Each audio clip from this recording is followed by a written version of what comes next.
This is the actual details of what I was trying to say. We need to build cities like they have in Vienna, where 66% of people live in social housing. It's £600 a month, and it's like a condo that would cost $3,000 a month in the U.S. All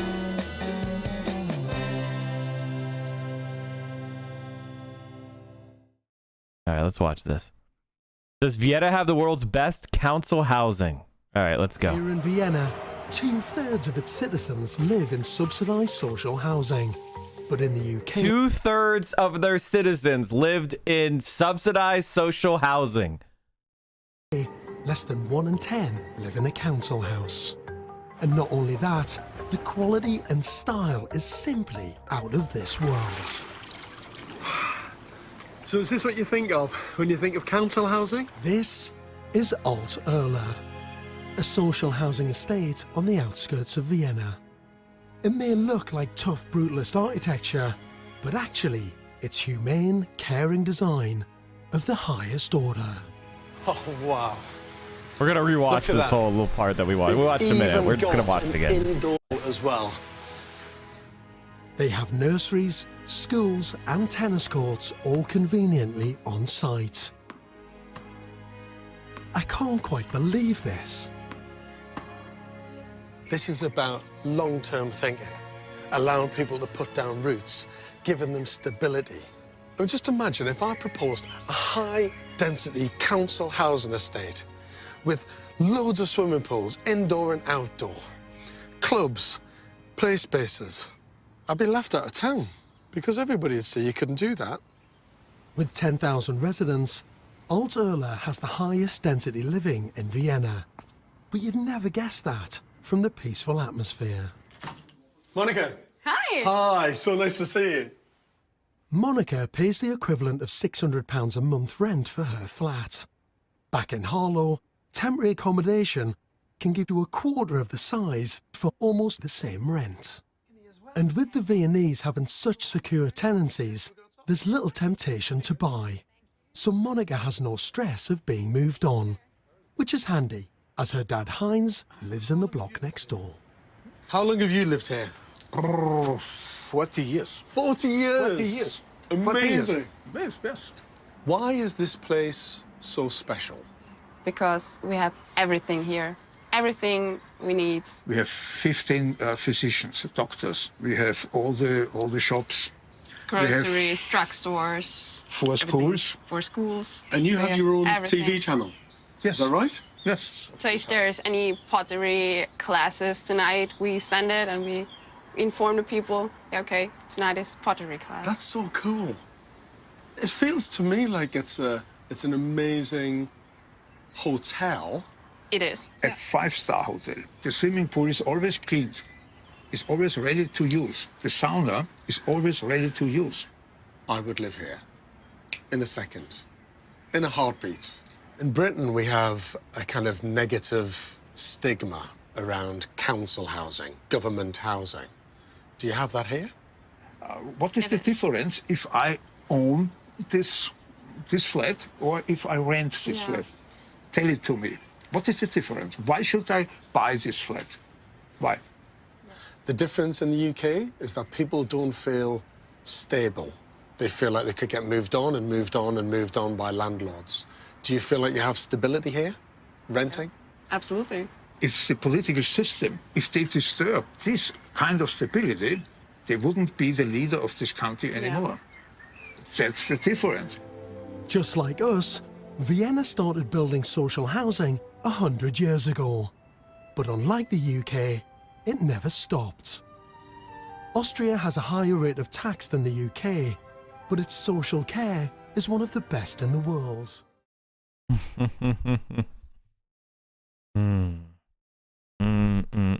You hate to see it, man. You hate to see it. And that's why I always try to talk about America's forays into this. We did have that too 100 years ago. It's a meme now, but it was called Sewer Socialism. Here's the tweet I had. If you want to see this, chat, you know, you can retweet it, whatever. And this exists because of the socialists who won power in local elections. America had a similar movement called Sewer Socialists who did the same thing in Milwaukee. They had 30 years of socialist mayors and elected the first socialist to Congress. Here's an article that's in Slate called Bring Back the Sewer Socialists. Leftists need a new old pitch to lead America's cities. Let me see. We'll skip over to the most electorally successful leftists in U.S. history ran and governed on this very kernel. The belief that delivering basic services, building public works, and running a functional local government are inseparable from what it means to govern from the left in a major city. That Garcia came so close to victory despite no political experience and almost no name recognition before the race means her message hit a nerve. Okay, hold on. Let's keep going. When I say the progressive left, it's shorthand for the forces ranging from loyal liberal Democrats to leftists who reject capitalism and are hostile to the Democratic Party. Most major U.S. cities have some version of this formation, which in New York is anchored respectively by the Working Families Party and the Democratic Socialists of America. These groups hardly form a single unified movement, but if they're a big tent, Garcia was still outside of it. For 38 of 50 years between 1910 and 1960, and under 3 separate mayors, Milwaukee was run by a Democratic Socialist political faction nicknamed the Sewer Socialists. The first mayor, a woodworker named Emil Seidel, was swept into office on the Socialist Party line as a response to the deep corruption of the incumbent Democrats, and immediately got to work raising the minimum wage, strengthening the power of civil service against patronage appointees, and laying the groundwork for what will become a nationally famous network of parks centered around the city's lakefront. His successors opened the first municipal public housing project in America, built libraries, pioneered adult vocational education, required the city's private streetcar company to pave streets and run frequent service in exchange for its city-granted monopoly. As racist urban renewal schemes took hold in the 1950s, socialist mayor Frank Zidler refused to participate in slum clearance unless integrated public housing was built for displaced residents. As their nickname indicates, the Sewer Socialist achievements were most famous in the realm of public health. Daniel Hone, the second of their 3 mayors, run public vaccination campaigns and built water treatment plants around the city to end the long-standing practice of mixing raw sewage with drinking water. They instead recycled sewage sludge into fertilizer using a city-operated plant that continues operating today. The sewer moniker actually began as a way for more theoretically minded leftists to mock the Milwaukeeans' obsession with clean government and direct services, but they refashioned the term as a badge of pride. Seidel memorably dismissed their critics as Eastern smarties and wrote, "We wanted a chance for every human being to be strong and live a life of happiness. And we wanted everything that was necessary to give them that: playgrounds, parks, lakes, beaches, clean creeks and rivers, swimming and wading pools, social centers, reading rooms, clean fun, music, dance, song, and joy for all. If bureaucratic excellence and honest frugal government seem like small ball compared to global socialist revolution, it's partly because U.S. cities face serious limits on their legal and political power. As Richard Strager writes in his book City Power, cities are creations of their state governments with few rights of their own. They rarely have permission to raise and spend revenue as they see fit, must balance their budget every year, are hobbled by the U.S.'s lack of serious regional government structures. Partly because of these difficulties, the original Sewer Socialists were almost fanatical about their commitment to fiscal discipline. In 2021, most Americans would associate this attitude with austerity-loving conservatives, but there's another way to look at it. Every dollar of the municipal budget that's saved by rooting out inefficiency and graft is another dollar to be spent on better public services. What would running on Sewer Socialism look like in 2021? Start with obviously sanitation. New York's residential garbage collection is under the purview of the city's sanitation department. The commercial collection is handled by unaccountable, dangerous private companies that overwork and underpay their drivers. We know a unionized public agency can do the job better than the unregulated private sector, so let them take it over. There's also New Yorkers' infamous habit of leaving trash bags on the sidewalk since the city doesn't have alleys. The obvious solution: replace some parking spaces on every block with rat-proof garbage containers. It is currently being implemented, but the pilot program to do this makes applicants go through the neighborhood groups or business improvement districts. The Sewer Socialist rejoinder: you shouldn't need an intermediary to get usable trash cans. Speaking of parking spaces, the streets are a mess. Increased car ownership during COVID has led to more congested roads, reckless and unaccountable drivers, and the highest number of road deaths since 2014. Sewer Socialists can run on a platform of managing the streets with separated bus and bike lanes in every quarter of the city for rich and poor alike. They can replace curb parking with loading zones to prevent double park delivery trucks and implement a parking permit system to raise revenue and stop rampant car registration fraud. The result will be safer streets for the city's non-driving majority and a proof that our public realm does not have to be chaotic and dystopian. Elsewhere, the task might be harder, but tradition still inspires. In Somerville, Massachusetts, DSA-backed candidates are running for city council this September as sidewalk socialists, promising to invest in municipal plows to clear the sidewalks and provide union jobs during snowy Boston winters. On the same day that Eric Adams won in New York City, Buffalo, New York picked socialist India Walton in its Democratic mayoral primary. In addition to running a dogged field operation, Walton heavily criticized incumbent Mayor Byron Brown's investments in over-policing and big-ticket economic development schemes instead of basic public services. In Jackson, Mississippi, 38-year-old Mayor Lambumba, who is a Bernie Sanders endorser, began his first term in 2017, promising to both deliver high-quality service and pursue racial justice. Jackson is a poor majority black city in a state run by white conservatives. Lambumba has had trouble summoning the tax base he needs to fill his promises, but he won re-election in a landslide this spring. All these struggles fit within a long history of America stripping cities for parts, hoarding wealth in the suburbs, and then claiming urbanites can't govern themselves.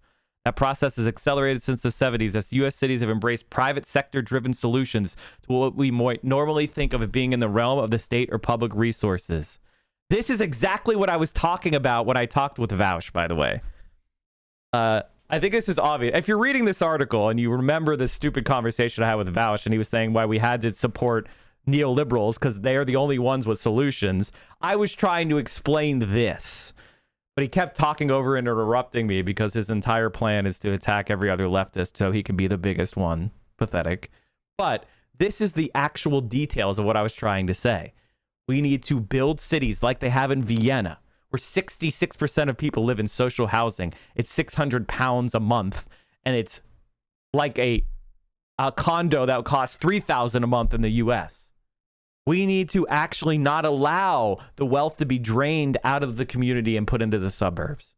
And while it's true that suburbs cost a lot to maintain with infrastructure, those costs are not borne by the suburbanites. Those costs are borne by the national funding and state funding for infrastructure.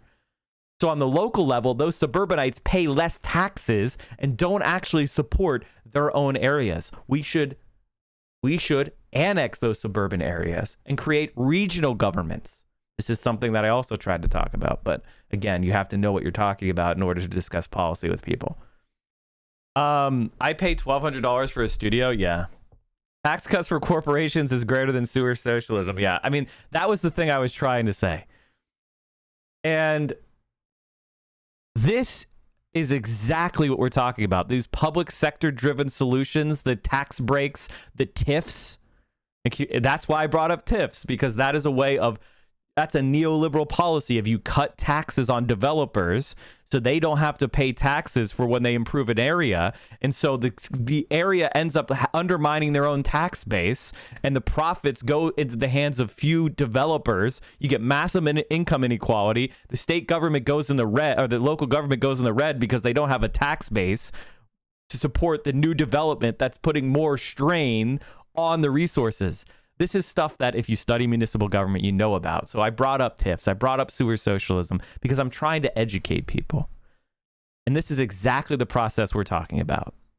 And while the progressive candidates' recent primary victories are partially a backlash to this neoliberal turn, it's noteworthy that these candidates also defeated allies of the city's democratic machine. A progressive left will have a hard time getting every item on its urban government's wish list because the rules of our political system conspire to make cities weak and underrepresented. American public benefit programs at all levels of government are also designed so they're aggravating for citizens to access and hard for civil servants to implement well. Changing all of this is a necessary long-term project for the left. In the meantime, take it from C. Weaver, the lefty housing organizer behind the coalition to pass New York State's historic tenants' right package in 2019. I need the left to get someone like Catherine Garcia delivering safe streets, joyful parks, affordable housing, and a livable planet will take organizers in the streets and nerds with the spreadsheets working together.